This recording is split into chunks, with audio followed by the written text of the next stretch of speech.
economic justice. My name is Tete Lauron. I'm from the Philippines, and I am one of the Despise Girls. And I'm here. Hello everybody, I'm Emilia Reyes and I'm the coordinator of the Campaign of Campaigns. So back we call it as it is, so this is why eventually we decided it would be nice to have a punk band that would be called the Despise Girls, and given that we don't have any musical talents, then what we do have a talent is for gossip. So all of the gossip, all of the informed gossip, you will find it here with us.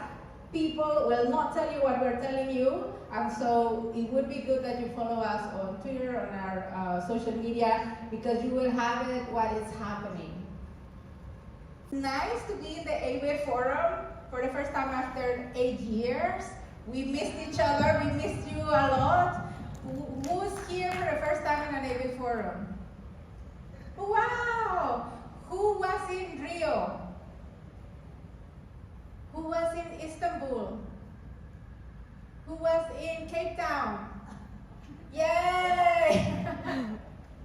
Well, you know, the story of the AWID Forum is precisely that the feminist movement needs to gather, to come, to strategize, to take a step back and reflect what is happening. And to be honest, the first gossip, we are very nasty, I'm sorry to say. We are a bit critical of this forum. We don't know what's your impression. First gossip of the morning. I don't know if it's gossip. We're feeling that it would be nice, you know, in Istanbul, the main topic was economic justice. When we were gathered around many things, so it was like, how does abortion relate to economic justice? How, contraceptives has to do? What does political decision making has to do with economic justice? Everything was about a topic, and we all came together and analyzed what does that have to do with my work, and also to educate ourselves, to have difficult conversations, and to include us. And in Rio, the main topic, rather it was more like political bet, to bring the Black movement and the LGBTI movement and give them space, and also to recognize that the feminist movement has a big debt to them. So in this case, we're wondering, what is the topic? So we're asking for Anyone who can answer that gets a free sticker. You'll get anyway. It is kind of mysterious, no, Sanal?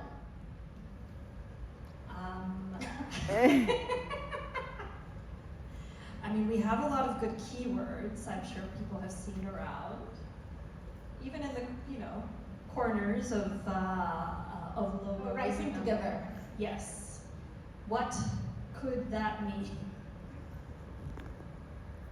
So I don't know, we are thinking that in the face of a genocide, that also in the face of an imperial project that is dismantling multilateralism, that we're all here together in trying to see the rise of fascism and the right wing. So how are we convoked to have a deeper reflection, to come together and to push forward? And we are strangely not feeling that. Sorry, But we are rising together. So that's our first question, but also what it has been on our mind is the cost of the access to the AWID forum. We think that it reminds us very much to the space of Women Deliver, in which we miss what is the affordable price for the grassroots organizations that we really need to have here. So we are, we are kind of wondering about the space at the same time that we want to honor the space, but we also want to be posing our feminist critical questions and also to share those with you, because we think that we can always do better and have a dialogue with AWID about what is it that we want to take ownership of the space in the future years. So we really wanted to start with that, and I actually have another question that I haven't shared with other people here. Did you know that volunteers have to pay to come and work here? Did you know that? Second gossip or fact?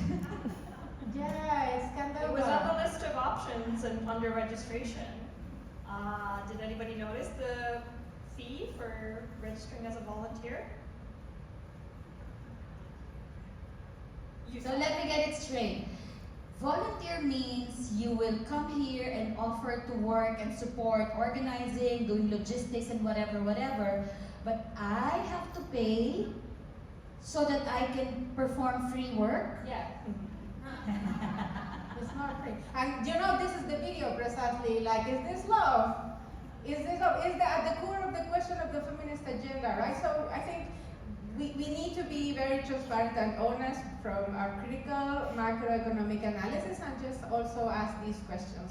But anyway, we're not here just to focus our entire discussion on these issues, just wanted to be also started to ask where are we and what is our intention on this space, like what do we really want to bring? And we want to bring a more structural conversation and really make the best out of our time together. We are witnessing several genocides. We are also witnessing an imperial project that is being very effective in dismantling the structures that we once believed in. So what is next? What do you think? Well, next year, you know, this orange carrot top head will be in the highest office in the United States. So would that make any difference at all? I don't know, Ted. What exactly is he going to do that the previous office holder didn't do? Yeah, Yeah, that's true. But it's just us, no? Or maybe even some of our sisters here are thinking. Saying to others earlier that one thing that worries me is that if we are going to gather together, why are we pretending and showing what it looks like when we protest? Why are we not actually protesting? What is the power of mobilizing thousands of us together in person if we can't go and actually destroy things? At least disrupt. Sana. First by step. Let's disrupt and then destroy. Step one, step two. I think you're asking for a progressive step-by-step when the other side has never given us that. And the other side has been violent and has been asking us to be peaceful and calm and non-violent when they are constantly perpetrating violence on us. And this is the part that I think Emilia is pushing me towards to talk about, because I have focused a lot of my work in relating climate and militarism, which a lot of people will be familiar with. But it's really important to not get distracted by the magic trick in front, which honestly is the performance of elections. Elections are not the marker of democracy. We know in a lot of our countries, it is a theatric, a nice metric to check box and say how many people are registered to vote, let's send in election monitors and so on. I think the real thing that we need to pay attention to is military bases, of which the United States has over 750.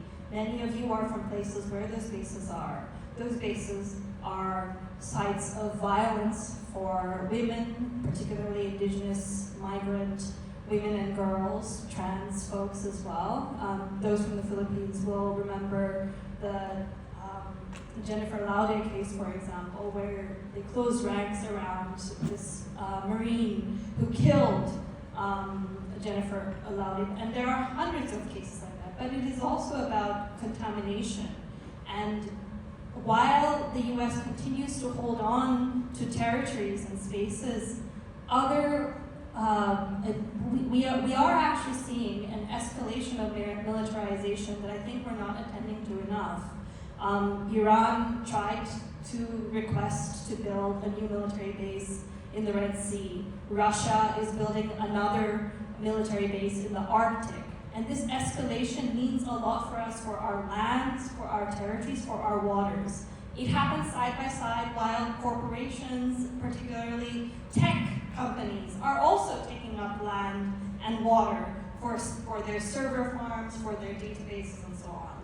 So on some level, I think we need to think about the materialist approach and understanding exactly what you said, relating all of the things of reproductive justice and economic justice, but seeing what is really in front of us and what is hurting our communities right now. The binding nature of the UNSCCC. And then in this year, we're coming from Baku very depressed because they did exactly the same thing with the financial agenda. What they did was say, because we are not gonna be here, and the US is gonna leave the Paris Agreement, let's have not any binding commitment, let's have not any financial commitment at all that the US cannot deliver. And so they killed the UNFCCC forever. Forever. And that is just a tiny example of what we did also in the Convention on Biodiversity 3 weeks before, in which they said, let's carry on the conversations, and then, oopsie, we ran out of time, we're not gonna have any discussion on finance, and then when is the next meeting to be discussing finance? There is not, because there is no mandate. So the developed countries got off the hook into any commitments on finance, on biodiversity, and now on climate change. And now, of course, in the next change in plastics, they're actually also trying to say, well, let's not include fossil fuels into the discussion. So now fossil fuels lobby is in the plastic negotiations as well as in the UNFCCC. So I really don't see any difference in foreign policy, not only of the US, who's doing the dirty job, all of the global north countries. So I think these are the questions that we really want to ask ourselves collectively. Like, what is the urgency of us gathering here? And then what are the key questions, or maybe the key actions that we want to bring further? Somewhat of a role model for a lot of country leaders or presidents or whatever. And that particular, the last time that a lot of work, especially around bodily autonomy and integrity, was decimated globally, especially in the global south. And we have spent a lot of time in the last few years trying to make a case for the interlinkages between the world of economic justice and all of the other development spaces, to make sure that it is understood that climate justice, sexual and reproductive health and rights, that queer rights, all of these form a huge part of the economic justice work. And with him coming back in power, and because he's already announced that he's going to decimate all of these other rights that we're already fighting for, it's going to be an uphill battle, starting from our own countries. And I would say that maybe from this space, what we can do is make a commitment to have a feminist uprising to push back. Woo! Here, here. I don't know what you think but it is very clear as well that it's been several decades in which the promise of development has not been delivered to our countries in the global south. And whenever they're actually, and they say, oh, we have cooperation, we have trade as an engine for growth and whatever. But then when a country of ours really is trying to, come through, then there is an organized coup, an imposed dictatorship, or an invasion, or a blockade, or so many ways. Our leaders are assassinated, and then there is a conflict organized from the outside. So we are wondering about this so-called promise of development, in which the imperial project is really very actively undermining the processes in our countries. And on the other is when the natural flow of the chaos caused inside our territory is not happening, then the military invasion and open genocide is happening in front of our eyes while it's being televised in our screens, and no matter how much we protest and we say things are not changing. So we do have a very important message that we want to share, but at the same time listen to your experiences about how we really need to transform our approaches and start thinking about new strategies. And from our point of view also, we have to tackle in a differentiated manner what happens in the global north and what happens in the global south. Because global north people are also just passively waiting like, yeah, I'm solidarity with you. And then they expect us to put all of the people in jail, the disappeared, the tortured, the displaced, And I remember once in a IAFE conference, literally it was in Switzerland, like the house of the tax havens, globe. And the activists from Finland, from Switzerland, they were presenting their work to us all in the plenary, and they were saying, so we're fundraising to take an album of pictures, of our colleagues who are human rights defenders in Brazil who are in jail because they bravely fought Bolsonaro. So we are fundraising, and this is the album of pictures of guys, you can come and we are giving the money to these women in prison. And I was like, excuse me, your government is here depleting all of the funding from all of our countries in the global south. You should be protesting, you should be outside, you should be confronting the policies of your government, and if you go to jail, then we will do the album of pictures of you in jail, and we will be fundraising for you with an album, selling it across our people, so that we stand in solidarity with you. How about that? Of course, they got a bit offended. But it's like, why is always us the tokenized people? And why we cannot expect stronger action from the global north, which is about the uprising and the type of struggles that we really are thinking about. Like, why don't they do real advocacy on real macroeconomic issues such as illicit financial flows, such as tax havens, and well, now it's the African group that is promoting a tax convention in the UN. And the blockers are developed countries.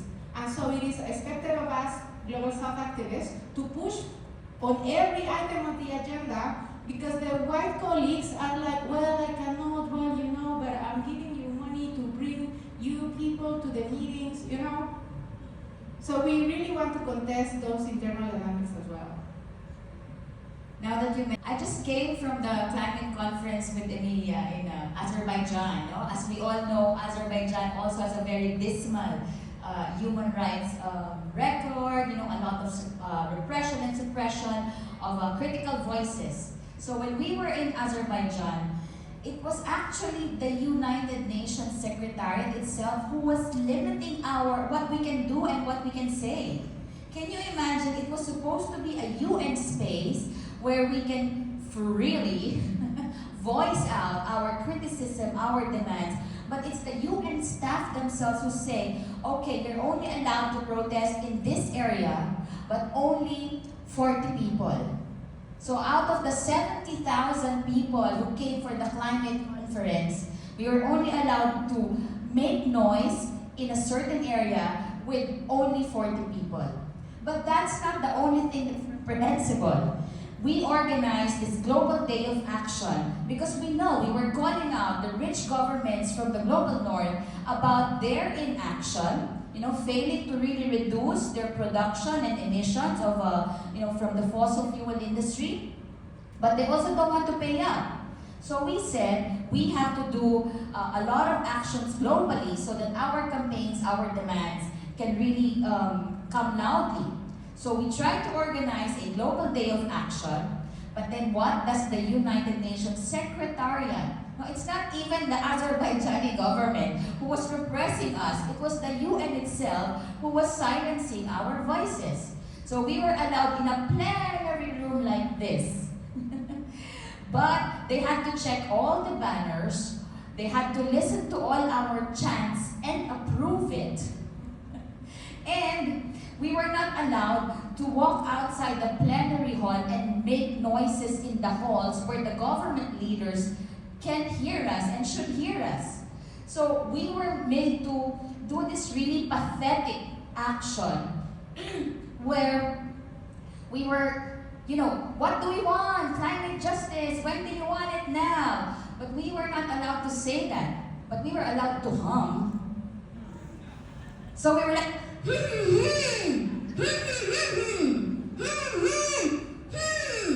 if we don't get it, shut it down. So it's like,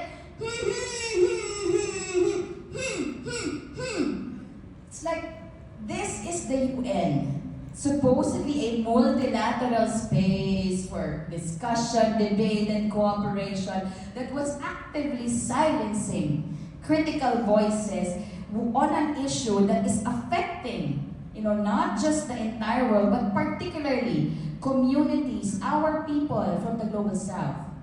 So what can you say about the state of multilateralism in that instance? It's kind of the sensitivities and the feelings of people in power when we are representing constituencies whose lives are on the line, whose safety is on the line. And this is, I think, what's terrifying about the fact that we've learned to perform things for the benefit of a short audience and not actually affect change and not actually push people into discomfort, because that is the point of protest, of chants, of posters, of banners. It's not supposed to look good and have a moment. It's supposed to actually affect change. And I think we're stuck in a lot of different spaces on this point, and to an extent here as well, because what are we doing if we're just going to perform for each other and not actually go outside of that and challenge power? Now we're talking. Well, actually, one of the lawyers working on reparations and loss and damage in the UNFCCC, he was saying, okay, so we're holding accountable the global north, and we're not going to stop doing that, and we're still calling for reparations. But when our negotiators from the climate change space come back home, we need to take them all to court, because they are betraying the mandate that we as peoples gave them, because they're coming in a performative manner. Oh, this is a great language. Oh, I cannot say it. Oh, no, because this is what the convention tells me that I can say, and I cannot talk about these things. And so they accommodate to the performativeness of the process rather than in a realization of the life and death that is being there and at stake in their hands. And so they come back and, oh, sorry, this is what I could get. And it's like, no. So he said we should bring them to court. And so we should also do, this differentiated strategy. What are we going to do with our decision makers in the global north, and what are we going to do with those at home? So that those are representing us. They're really having genuine voices. I think that is very powerful.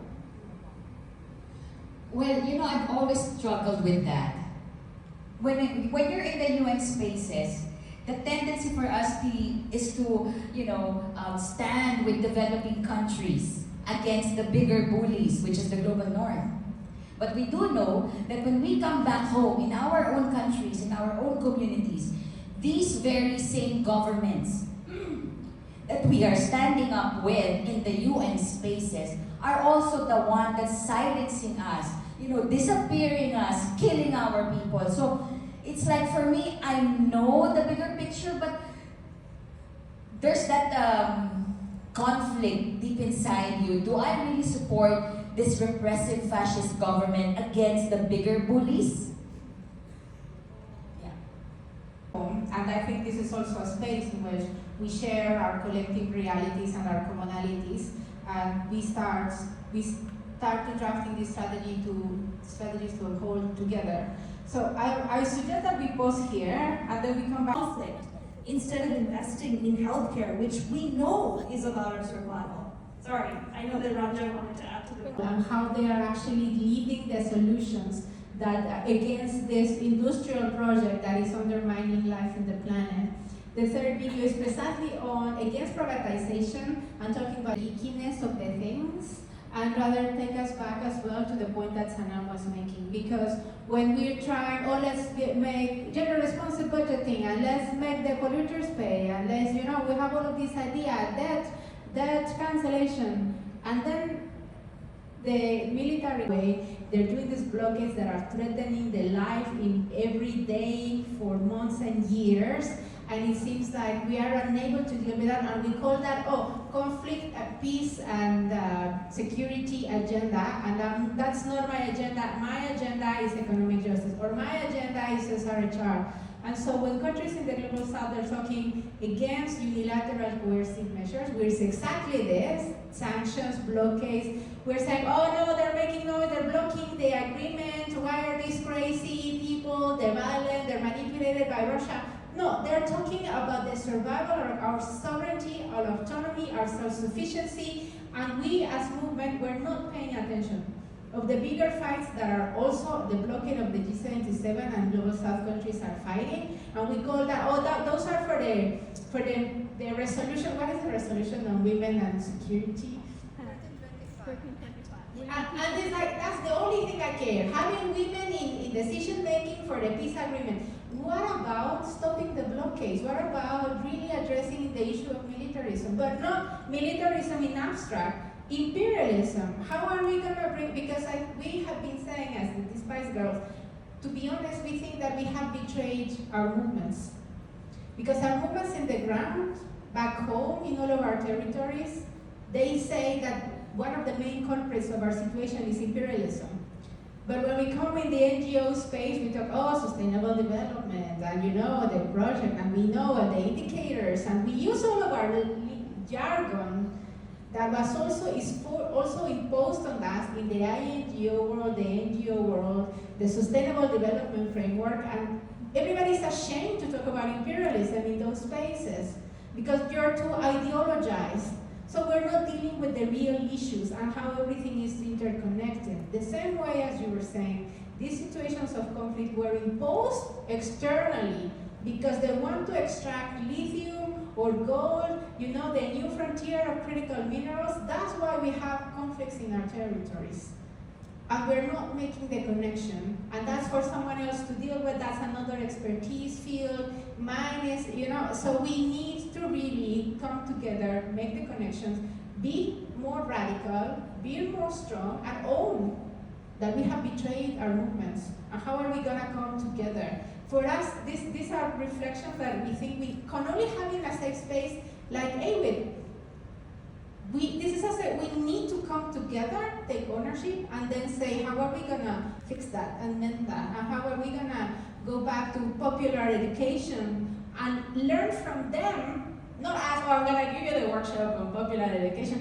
What are they saying, have been saying on imperialism? That we need to learn, those who are in the communist parties, you know, like ABC, what? Maybe it's not updated. That is our task. How are we going to update that framework of imperialism now with financialization, the digital economy, the critical minerals agendas? How are we going to update that to our current world? But we cannot just think that our technicality is going to fix this. We are a movement. So this is the invitation of rising up that Sanam was making at the beginning. Uprising. World. Coming out to shout out loud. Everybody out. Hey, hey, hey, hey. Up, up, up. Yeah, yeah, yeah, yeah. Yeah, yeah, yeah, yeah. Yeah, yeah, yeah, yeah. All the women in the world. For global justice. All the people in the world coming out to shout out loud. Hey, hey, hey, hey, hey. Hey, hey. Yeah, yeah, yeah, yeah. Woohoo! What do we want? Global justice! When do we want it? Now! What do we want? Global justice! When do we want it? Now! If we don't get it, shut it down. If we don't get it, shut it down. Woohoo! We have another proposal for you because we are very ecological now, and you know when there is trash and garbage. Providing that at any time in the past 75 years, Yeah, yeah, yeah, yeah! was in some ways less dangerous. The threat of nuclear war was real and existential. That's why the United States was materially with arms reductions and controls and other mechanisms to prevent mutually assured destruction. Today, in our multipolar world, and we are dealing with two more threats in existential dimensions: the climate crisis and the risks of uncontrolled artificial intelligence. And we have been able to take effective steps to respond to any of these existential challenges.